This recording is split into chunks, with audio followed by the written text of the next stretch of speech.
Aurélien Véron, vous êtes conseiller de Paris, porte-parole du groupe Changer Paris, élu donc, et on va parler avec vous de tout à fait autre chose, et par exemple, pourquoi pas, de l'occupation de la Gaîté Lyrique, qui a fait les gros titres des journaux, pas tout de suite, mais pas mal depuis quelques temps, et surtout depuis que Sarah Nafo a organisé une manifestation qui a tout de suite valu, évidemment, une contre-manifestation de gauche en soutien enthousiaste aux 400 prétendus mineurs qui ont investi cette gaîté depuis plusieurs mois. Depuis le 10 décembre, cette Gaîté Lyrique, qui est une institution culturelle majeure à Paris, ce sont 10 000 mètres carrés sur un énorme bâtiment, occupé par des migrants qui se sont prétendus mineurs au départ, qui la préfecture de police a vite reconnu majeurs. Moi, je suis allé en tant qu'élu sur place, je suis élu de Paris-Centre, pour constater les dégâts, en quelque sorte.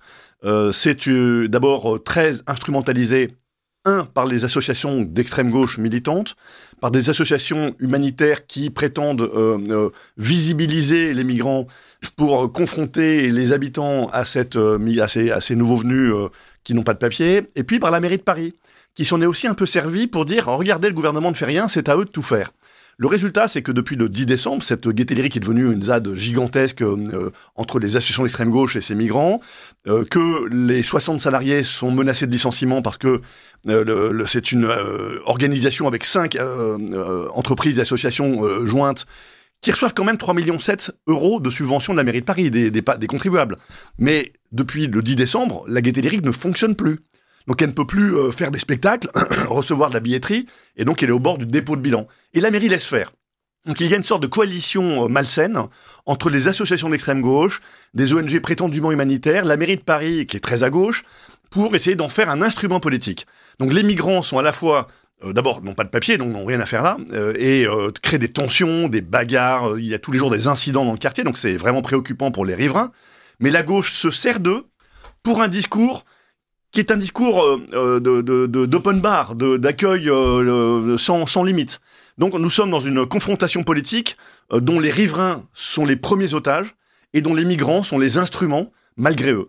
Donc tout ça est profondément malsain, et dès le départ, je l'ai aussi dénoncé en tant qu'élu. J'ai fait une intervention sur le sujet, j'ai fait une intervention dans le quartier devant la Gaîté Lyrique en décembre, j'ai refait une intervention au Conseil de Paris pour dire « Vous êtes en train de vous servir de la misère de ces gens », d'envoyer un message pour dire « Venez tous, il y a de la place à Paris », et de mettre les riverains face à une difficulté qui est ingérable pour eux.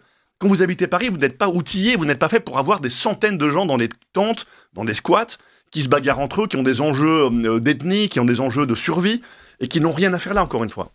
Alors, il y a effectivement un côté absolument stupéfiant de voir que la porte de la Chapelle est maintenant boulevard Sébastopol, avec ce côté admirable et ce talent d'Anne Hidalgo pour transformer en Bourbier ce qui normalement est une ville aimable.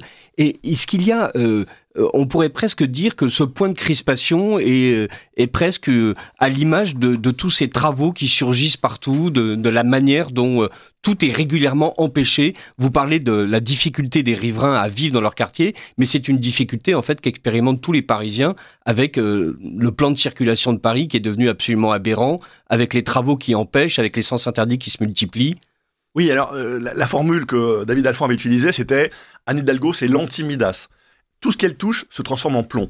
Et effectivement, entre l'esprit amateur, ces pieds nickelés qui dirigent la mairie de Paris, qui n'ont aucun sens pratique, aucun sens de projet, et l'idéologie qui veut paralyser la ville, la fameuse ville du quart d'heure, qu'il faut cloisonner, il faut ériger des murs de partout pour que les gens ne circulent plus. Ils ne peuvent circuler que en métro, ce qui est très bien. Et je pense que la région Île-de-France investit énormément dans des nouvelles lignes, mais on ne peut pas ne circuler qu'en métro. Notamment quand on a des paquets à porter, des enfants, quand on est âgé, qu'on est fragile, etc. Et puis, donc cette lutte, elle se traduit, par des plans de circulation qui veulent bloquer la liberté de circuler. C'est une politique volontairement liberticide. Et je crois il faut comprendre que la mairie de Paris ne change pas les plans de circulation pour réduire la circulation. Elle veut supprimer la circulation. L'objectif de la mairie, c'est de faire disparaître la voiture de Paris. La tarification du stationnement qui a triplé pour les voitures familiales est un exemple patent. Elle ne veut plus que les voitures familiales viennent se garer à Paris. On appelle ça les SUV, mais la réalité, que ce sont toutes des voitures pour plusieurs enfants, enfin de taille conséquente. La tarification veut les supprimer de Paris, les éradiquer. Donc il y a une politique assez vicieuse qui ne dit pas son nom. C'est une politique qui veut éradiquer la voiture. Alors, les travaux, c'est un mélange à la fois de cette idéologie qui veut tout bloquer Et on le voit au quotidien. Quand vous vous déplacez à Paris, vous le sentez tout de suite. Vous traversez une rue que vous connaissez depuis 20 ans et tout d'un coup, vous vous rendez compte qu'au milieu, elle est en sens inverse. C'est ce qu'on appelle les plans en marguerite. C'est un très joli nom pour expliquer qu'en fait, vous ne pouvez plus traverser un quartier. Vous devez faire le tour par l'extérieur, par des bouchons infernaux. Donc le plan de circulation est volontairement transformé. Et les chantiers, c'est l'amateurisme que je vous ai décrit. Ce côté complètement bricolé, foutraque, d'une mairie qui ne connaît pas ses dossiers, qui ne suit pas, qui ne coordonne rien, et qui nous a fait la rue de Rivoli en 2019, l'a refait en 2021, et va la refaire peut-être une fois de plus, qui fait une rue, l'avenue des Ternes, qui est refaite pour la 3e fois en 2 ans, complètement défoncée, ce sont des millions d'euros chaque fois.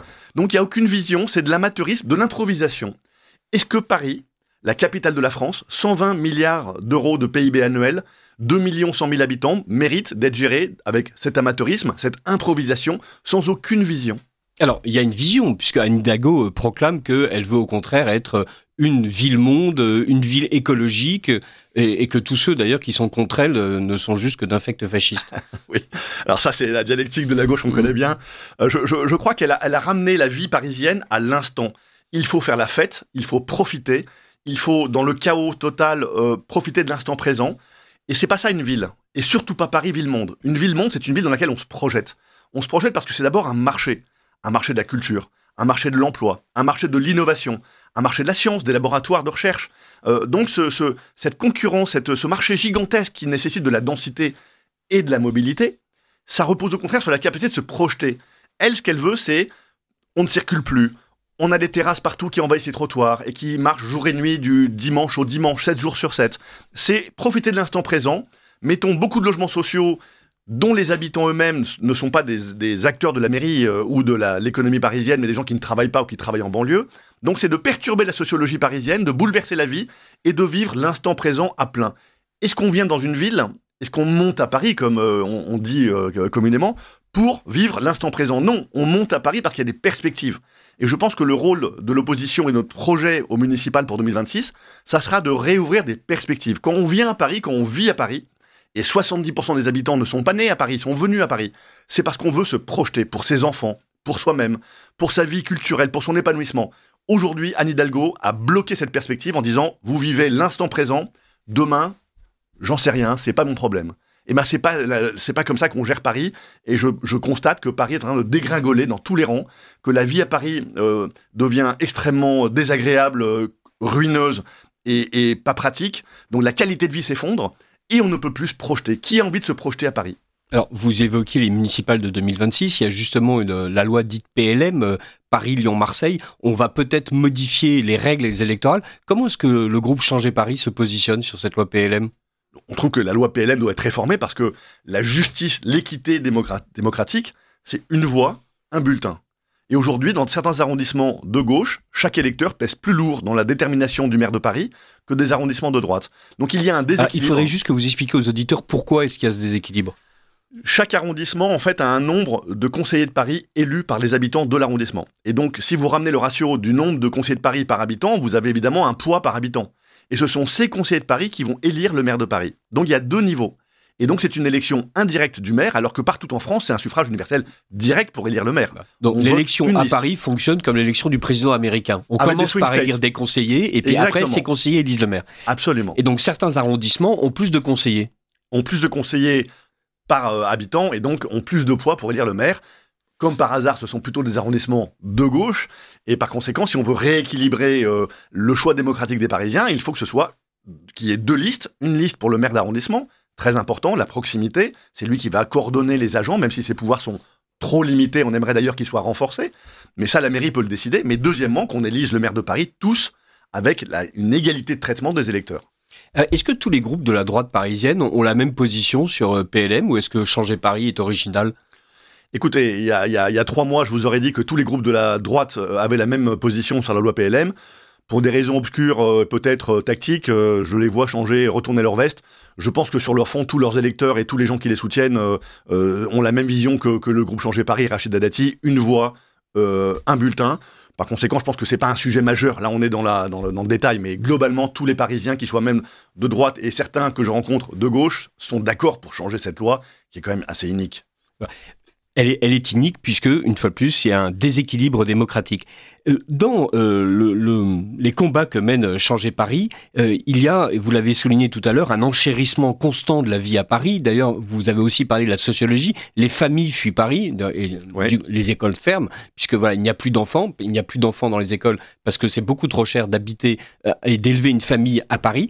Comment est-ce que vous comptez lutter justement contre cet enrichissement et notamment la fiscalité parisienne? Est-ce que Changer Paris pense qu'on peut faire en sorte que Paris redevienne une ville bon marché, ou en tout cas meilleur marché?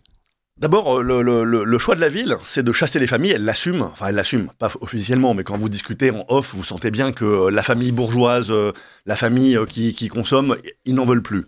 Ils veulent une sociologie diversifiée, de gens pas forcément insérés, donc ça crée des conflits de voisinage, des conflits de culture au sein de la ville de Paris.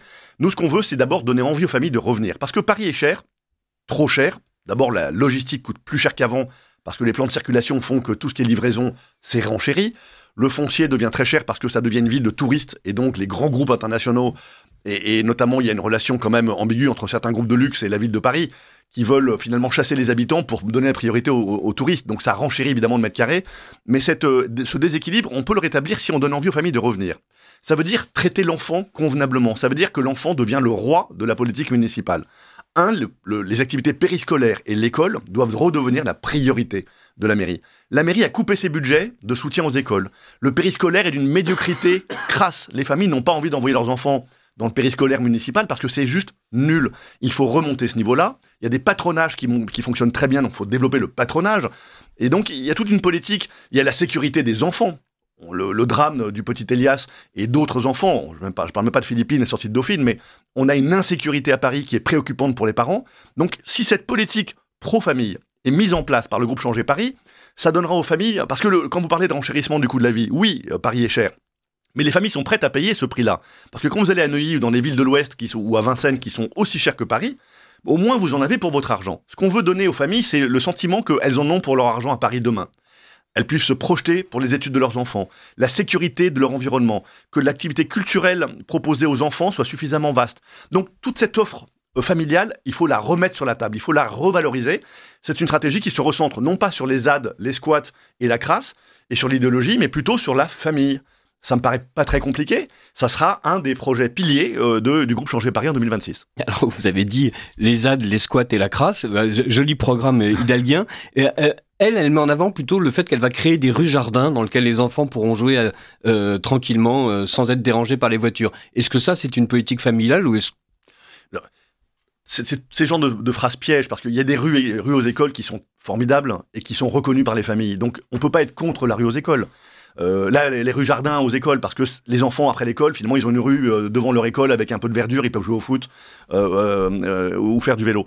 Par contre, la multiplication dogmatique, non préparée, sans plan, sans étude d'impact, sans enquête publique, sans aucune analyse, ça devient de l'idéologie. Or, une rue a une fonction.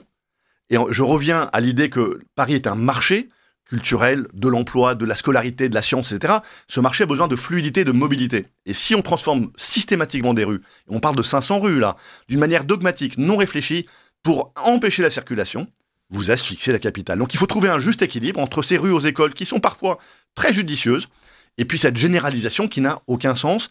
Et donc cette nouvelle consultation, nous sommes favorables aux consultations au groupe Changer Paris, mais des consultations équilibrées, récurrentes, avec des phrases plus neutres, et un vrai espace de débat. Pas des consultations en douce, en 2 mois, c'est trop court. Les votations suisses, c'est 6 mois, 1 an de débat. Laissons le débat avoir lieu sur les vrais enjeux de ces rues aux écoles, le pour, le contre, est-ce que 500 c'est pas trop, est-ce que c'est bien pensé, c'est lesquels, c'est quoi la liste, et après on donnera un avis. Mais là, de juste dire on veut 500 rues, c'est un message anti-bagnole, et donc ça veut dire asphyxier Paris un peu plus, c'est un message complètement populiste de on va transformer Paris en jardin. Ben non, Paris n'est pas un jardin, on manque de jardins. Mais déjà que la Paris entretienne ses bois, parce que le bois de Vincennes et le bois de Boulogne, qui représentent 20% de Paris, sont dans un état catastrophique, que Paris entretienne ses squares et ses jardins, qu'elle préserve ses arbres, plutôt que de faire n'importe quoi avec ces micro-forêts urbaines dégueulasses dans des bacs d'arbustes qui crèvent dans les 3 mois. Enfin, aujourd'hui, on a une folie de gestion de la verdure et ils nous proposent des rues-jardins. Donc, un peu de bon sens, un peu de sens de l'entretien. Une ville s'entretient, la verdure, ça s'entretient. Il faut des jardiniers accompagnés, compétents, avec des moyens. Donc je trouve qu'on est toujours la tête à l'envers à Paris, et donc on retrouve cette idéologie d'écolos qui ne savent pas ce que c'est que la nature, d'écolos qui sont dans le néo-féminisme absurde, mais qui ne savent pas ce que c'est qu'un arbre, et qui proposent des rues-jardins, alors que en fait, ils ne savent déjà pas entretenir les jardins existants. Voilà, je crois qu'on est dans une folie, dans une espèce d'accélération dingue. Et j'aimerais qu'on sorte de ce cauchemar éveillé, voilà. Vous dressez un portrait un peu apocalyptique d'un Paris rêvé, idéologique, d'un Paris Potemkin, qui est la manière dont les socialistes ont chaussé des lunettes roses pour regarder Paris, et du véritable Paris qui effectivement est plus chaotique, plus sale, plus dangereux. Vous avez évoqué Elias tout à l'heure. Nelly Garnier, qui est elle aussi élue parisienne, a mis en cause la gauche en expliquant que c'était la politique sécuritaire d'Anne Hidalgo qui était en fait directement responsable du meurtre du jeune Elias. Anne Hidalgo n'a pas du tout supporté qu'on puisse la mettre en cause, et elle poursuit en justice Nelly Garnier. Exactement, elle a coupé le micro à Nelly Garnier qui avait un temps de parole totalement officiel, et donc cette décision arbitraire contredit toutes les règles du fonctionnement interne de la mairie de Paris et les règles démocratiques élémentaires. Ce qu'a dit Nelly Garnier n'a rien de diffamatoire. D'ailleurs, les juges, très vite, vont dire à Anne Hidalgo... Oui, parce qu'Anne Hidalgo attaque Nelly Garnier en diffamation. Oui, mais c'est de la com, parce que Nelly Garnier a eu un propos politique. On peut ne pas l'apprécier. Moi, je le trouve très juste. Elle a dit précisément, vous avez armé, vous, la gauche parisienne, c'est-à-dire ces écolos communistes et socialistes durs, vous avez armé le bras des assassins d'Elias par votre déni, par votre idéologie de l'excuse. C'est-à-dire que, à force de défendre les bourreaux, en disant ils ont été malheureux dans leur enfance, on a fait des stades pour eux, on a tout fait pour qu'ils n'assassinent pas leurs voisins, on ne parle que de ces gens-là et on ne parle pas des victimes. Donc son propos est un propos éminemment politique, qui n'a rien de diffamatoire, qu'un juge va tout de suite retoquer en disant « arrêtez vos bêtises, c'est l'instrumentalisation d'une phrase ». Mais on retrouve bien le déni de la mairie dans la coupure du micro, dans le sens totalement antidémocratique de la mairie. C'est-à-dire, si vous n'êtes pas d'accord avec elle, vous êtes un fasciste. Ben non, la démocratie, c'est de pouvoir justement avoir des désaccords fondamentaux, notamment sur la sécurité. Et aujourd'hui, si vous posez une question, la réponse est toute simple. Les Parisiens, la réponse des Parisiens, c'est 13 000 Parisiens qui partent de Paris chaque année. C'est 3 500 enfants de maternelle et de primaire qui partent chaque année. Ce sont des écoles qui se vident. La réponse, elle est là. Elle n'est pas démocratique, elle est le vote avec ses pieds. Alors, le fait que les gens s'en aillent, ça sert la gauche d'une certaine manière, parce que ceux qui restent, en fait, s'accommodent du Paris tel qu'il est devenu. Et donc, on voit bien que vos propositions sont pour les Parisiens, mais est-ce que ces Parisiens-là sont encore là, ou ne sont-ils pas déjà partis à Neuilly, au Mans, à Pernambouc ? Nous perdons, il y a une partie des Parisiens partis qui évidemment ne sont plus là pour voter. Ce qu'on voudrait, c'est que d'abord les commerçants qui sentent leur activité s'effondrer, on parle de moins 20, moins 30% de l'activité, s'inscrivent sur les listes électorales à Paris. Un commerçant a le droit de s'inscrire à Paris pour voter à Paris. Et sa voix à Paris peut vraiment changer les choses. Un commerçant qui habite en dehors de Paris, pourvu qu'il ait son activité commerciale dans Paris, peut changer de lieu de vote au municipal. Et s'il s'inscrit cette année, maintenant, à Paris, peut voter à Paris. Première action. Tous les Parisiens qui ont une résidence secondaire, où ils se sont finalement inscrits pour voter parce que leur copain habite le village, le maire est un copain, doivent faire un choix aujourd'hui, en responsabilité. S'ils veulent que Paris change, il faut qu'ils se réinscrivent là où ils habitent, c'est-à-dire Paris, et pas leur ville de villégiature. Et puis les Parisiens que je rencontre, même des Parisiens de gauche, quand on parle de la gauche et de la droite, le projet du groupe Changer Paris, ça n'a pas un projet de droite. C'est un projet dans lequel je vois des gens socialistes qui en ont ras-le-bol du PS d'Olivier Faure, de ces courbettes devant la France insoumise et son antisémitisme, qui en ont ras-le-bol du jusqu'au boutisme et de l'amateurisme d'Anne Hidalgo, commencent à dire « moi je suis intéressé par le projet de Changer Paris ». Parce que c'est pas un projet dogmatique. Je pense que le dogmatisme, les Parisiens en ont soupé et n'en veulent plus. C'est un projet d'écoute, c'est un projet de qualité de vie, c'est un projet de perspective qu'on rouvre à nouveau aux Parisiens. Et je vois des gens de gauche qui aujourd'hui s'y intéressent. Donc je crois que beaucoup de Parisiens sont en train de réfléchir très sérieusement à convertir le vote d'un projet de gauche qui était leur culture de toujours. Et je pense que le 7 octobre, plus le dogmatisme d'Anne Hidalgo, plus la folie parisienne, sont en train d'en convertir une partie pour dire c'est plus un combat de droite et de gauche, c'est un combat de droite contre la gauche, c'est un combat de bon sens. Et finalement, est-ce que le groupe Changer Paris n'a pas une vision un peu plus de retour vers la stabilité, de l'ordre, de la beauté, de l'esthétique, de l'entretien, et d'offrir aux enfants et aux personnes qui habitent à Paris un avenir un peu plus ouvert que l'espèce d'accélération dans le chaos actuel de la mairie.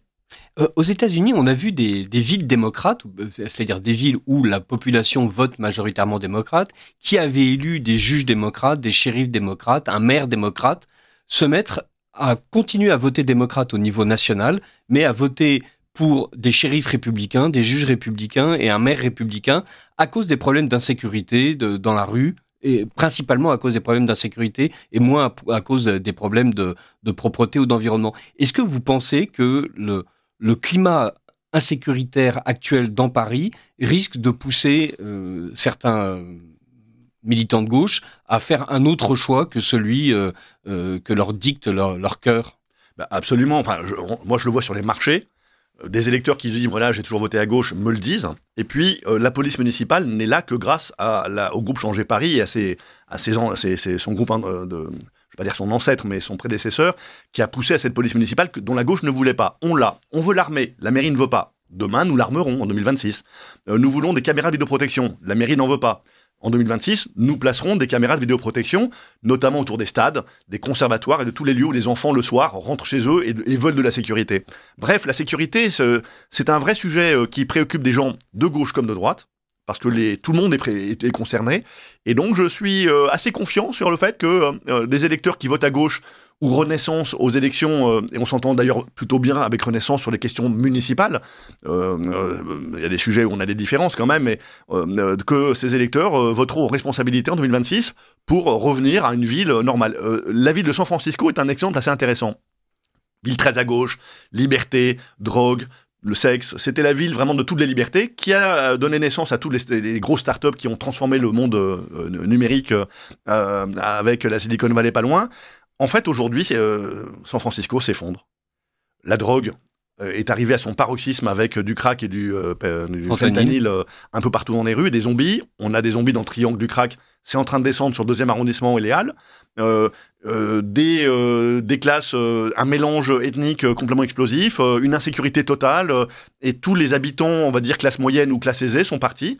Et aujourd'hui, les électeurs, ceux qui restaient, comme vous dites, ont finalement choisi de voter non pas pour un démocrate, mais pour un indépendant d'affaires qui a une vision un peu plus carrée des choses. Je pense qu'à Paris, nous sommes on a un peu d'avance sur San Francisco, mais les Parisiens sont en train de se rendre compte qu'on est en train de prendre la même trajectoire. Alors, vous avez parlé tout à l'heure des votations suisses et des consultations hidalguiennes. Et le taux de participation de ces consultations citoyennes est... Quelques pourcents. C'est quelques pourcents de Parisiens. D'ailleurs, sur les fameux SUV qui étaient en fait les voitures familiales visées, on était à quelques 4-5%, je crois, de participation, et la majorité qui a voté contre était minuscule. En fait, la mobilisation, les gens n'y croient pas parce que c'est tellement court comme espace de débat, c'est tellement mal fichu comme organisation, et les termes du débat sont tellement malhonnêtes que beaucoup de Parisiens ne se mobilisent pas, et que ceux qui se mobilisent, ce sont les activistes, qui sont pas très nombreux, donc qui arrivent au maximum de leur voix. Si on arrive à faire, ce que nous voulons faire, c'est pas faire de la votation un instrument politicien, tactique, pour manœuvrer et manipuler les Parisiens, c'est en faire un outil de transparence. Parfois, peut-être que nous ne serons pas d'accord avec le résultat d'une votation. Nous en prendrons acte. On verra que les Parisiens ne sont pas d'accord. Mais on veut un vrai espace de dialogue. Et je pense que si on regarde les Suisses, la participation n'est pas gigantesque, mais je crois pas loin de 50% en Suisse, en général. C'est quand même 10 fois plus que celle que c'est 10 fois plus qu'à Paris. Ce sont des votations qui sont totalement transparentes. Le vote est facile, tout le monde est habitué à voter, c'est à un rythme régulier. Et la durée de débat est ouverte. C'est-à-dire qu'on a le temps de dire pourquoi on est d'accord, pas d'accord. C'est un vrai débat. Là, on a un Conseil de Paris dont tout le monde se moque éperdument. Avez-vous déjà regardé un Conseil de Paris ? Non. C'est 4 jours. J'invite les Parisiens qui s'intéressent à la politique parisienne de venir. Ils vont halluciner. Hein. Moi, les premiers Conseils de Paris que j'ai vus, je me demandais ce que je faisais là, parce qu'on perd son temps 3/4 du temps. Ce sont des postures politiques, on parle de l'Afrique, on parle de l'Amérique, on parle de sujets qui n'ont rien à voir, du Moyen-Orient, qui n'ont rien à voir avec Paris. Les interventions n'ont pas de chiffres, pas d'argumentation, de méthode. On est sur des principes, des postures. Donc c'est un temps perdu effroyable. D'ailleurs, ça dure 4 jours tous les mois et demi. C'est 2 jours de trop. En fait, on n'a pas le détail chiffré, on n'a pas le contenu, on n'a pas d'informations. Même les élus sont dans le noir. Et quand les rapports d'audit sont sortis par la mairie de Paris, ils ne sont pas publiés auprès des élus. Je n'ai pas accès au rapport d'audit de la ville de Paris. Donc, même les élus sont manipulés par la mairie. Alors, excusez-moi, ça vaudrait le coup que vous en disiez justement 2 mots sur La mairie de Paris, évidemment, est régulièrement auditée. La mairie de Paris, d'ailleurs, a un nombre de fonctionnaires conséquent qui lui permet de pondre une statistique surabondante. Mais les élus de Paris n'ont pas accès, en fait, au fonctionnement de la mairie de Paris. C'est assez hallucinant, c'est-à-dire que elle a beaucoup de méthodes. Première histoire, quand je suis arrivé, il y avait un rapport de la ville de Paris, de l'inspection de la ville de Paris sur le théâtre du Châtelet, qui partait en vrille. Sa directrice avait été virée. Il y avait deux directeurs, un directeur artistique et financier. La directrice canadienne avait été virée dans des conditions assez violentes. Il y avait plus de programme, il y avait des travaux qui étaient mal fichus, enfin bref. Et sachant qu'en face, il y avait le théâtre de la ville en travaux. Ce rapport de la ville de Paris, on ne l'a jamais eu. Il n'a pas été publié. On a voulu savoir ce que le rapport disait de si grave. Rien. Sur les plans annoncés, quand par exemple la ZTL, la zone à trafic limité, qui interdit la traversée de Paris-Centre, a été publiée, a été annoncée dans la presse, nous n'avions aucun détail. C'est la presse qui l'a appris en premier. C'est pas le Conseil de Paris. Les logements sociaux qui prennent des baux amphithéotiques de la mairie de Paris pendant 65 ans et qui versent 65 années de loyer tout de suite à la mairie de Paris, leur dette, on l'a pas. Moi, j'ai demandé au Conseil de Paris le montant de la dette qui n'est pas publié en ligne, qui n'est pas public, des bailleurs sociaux. Parce qu'en fait, la ville de Paris a 9 milliards de dettes des bailleurs sociaux aujourd'hui sur les épaules. Mais les bailleurs sociaux ont dû s'endetter de leur côté. C'est de la parce dette que pour payer cachée. 65 ans de loyer d'un coup, effectivement... C'est de la dette cachée chez les bailleurs sociaux qui appartiennent pourtant à la mairie de Paris. Elles ne publient pas leurs dettes. On ne connaît pas les conditions, donc on ne connaît pas le taux de paiement des loyers des logements sociaux, on ne connaît pas le profil des habitants des logements sociaux. Donc en fait, il y a plein de données parisiennes qui ne sont pas transmises aux élus. L'APUR donne des informations sur les commerces et la circulation, partielles et partiaux, généralement, enfin partiales. Mais sur beaucoup de sujets, les élus n'ont pas d'informations et ils ne livrent ça qu'à la presse quand ça les arrange. Donc il y a quand même une boîte noire parisienne. Alors, et là, comment est-ce que la mairie de Paris justifie ce défaut d'information ? Est-ce que vous avez déjà entendu Anne Hidalgo justifier quoi que ce soit ? Oui. Si vous me posez la question, c'est que vous êtes contre moi. Si vous êtes contre moi, c'est que vous êtes un fasciste. Voilà. Mais est-ce que ça suffit ? Est-ce qu'il n'y a jamais d'action en justice, de recours administratif ? Si, j'ai mené moi-même à titre personnel un recours en justice au moment des grèves des éboueurs pour enlever les banderoles de l'hôtel de ville, que j'ai gagné, et la mairie a dû les enlever. D'ailleurs, elle les a remis 2 jours plus tard avec un smiley pour se moquer du jugement et de ma procédure. J'ai signalé au parquet national financier l'ambiguïté entre monsieur Missika, l'ancien adjoint à l'urbanisme de la mairie de Paris, et différentes affaires suite à son embauche par des promoteurs avec qui il avait eu affaire en tant qu'adjoint. Il a été condamné, et d'ailleurs les promoteurs aussi. Donc nous engageons, moi et d'autres au groupe Changer Paris, des procédures régulièrement. C'est de l'argent, c'est du temps. On peut pas toujours gagner. Quand la majorité municipale a versé 50 000 € de subvention à l'éditeur de David Béliard, qui avait publié son bouquin de campagne, comme il n'y a pas eu d'enrichissement personnel de David Béliard, le parquet national financier, au terme de 2 ans d'enquête, l'a relaxé. Mais il y a quand même eu un bouquin de campagne publié par un éditeur qui a reçu 50 000 € de remerciement de la mairie de Paris. Donc vous voyez que les procédures n'aboutissent pas toujours parce que la justice, c'est compliqué. Si c'est pas le parquet national financier, c'est peut-être le tribunal d'instance ou le tribunal administratif. À un moment, le rôle d'un politique, moi j'ai un métier à côté, un vrai métier. Mon rôle, c'est pas d'être avocat et d'être en permanence à faire des procédures. Mon rôle, c'est de gagner des élections et de convaincre les électeurs qu'on a un bon projet.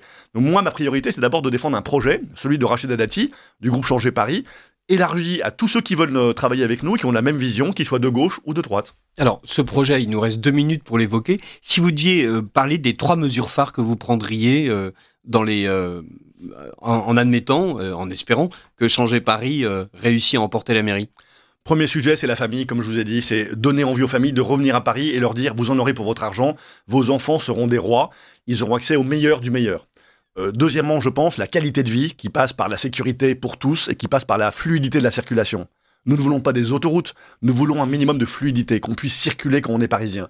C'est un droit, c'est une liberté de pouvoir circuler en vélo, mais aussi en voiture, et d'être en sécurité quand on est piéton. Donc cette qualité de vie sera le 2e axe.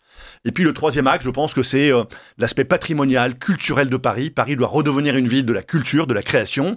Nous avons beaucoup d'événements à Paris maintenant qui sont recentrés à Paris au lieu de villes concurrentes. Paris-Ville-Monde, c'est aussi une ville qui rayonne sur le plan culturel. Nous savons qu'Anne Hidalgo n'en a rien à faire de la culture. Il n'y a pas de direction artistique, son mobilier urbain est détestable, les nouveaux bâtiments sont d'une laideur incroyable, il n'y a aucune harmonie. Nous voulons remettre de l'harmonie et valoriser le patrimoine de Paris, parce que Paris, c'est d'abord un patrimoine et une histoire. Voilà, famille et harmonie, ça donne envie. Vous avez proposé un plan de 300 millions d'euros d'économie. Là aussi, en une minute, quelles sont les principales dépenses qu'on peut couper tout de suite sans dommage? Arrêter de préempter les logements privés pour en faire des logements sociaux. Nous avons atteint le quota de 25% prévu par la loi SRU. Ça y est, on a les logements sociaux qu'il faut. D'ailleurs, on pourra peut-être en vendre quelques-uns, mais en tout cas, on a le stock. On va arrêter de préempter. Ça, c'est plusieurs centaines de millions chaque année qu'on peut récupérer. Les dons, les subventions aux associations amies de la mairie de Paris qui font un boulot sans bilan, sans étude de résultats, eh ben on va sans doute trancher dans celles qui ne font pas le job, celles qui développent une idéologie qui n'est pas une idéologie qui n'est pas du bon sens, mais une vraie idéologie. On ne veut pas d'association idéologique. Je pense que la mairie n'a pas à subventionner l'idéologie, elle doit subventionner la qualité de vie des Parisiens. Donc voilà, il y a beaucoup d'économies entre ces subventions, et puis dans les effectifs de la mairie de Paris, beaucoup d'argents municipaux ne servent. Je suis désolé de le dire pour eux parce que j'apprécie leur travail, mais dans les bureaux, beaucoup ne servent pas à grand-chose. La paperasse, on veut la réduire. Réduire la paperasse, ça veut dire réduire les effectifs sur la base du volontariat ou des départs en retraite. En revanche, on veut mieux rémunérer ceux qui sont en première ligne, les agents dans les crèches, dans les écoles ou les policiers municipaux. Merci beaucoup Aurélien Véron. Voilà, vous êtes porte-parole du groupe Changer Paris, élu au Conseil de Paris, et mille bonnes chances pour la suite des événements. Merci, on croise les doigts.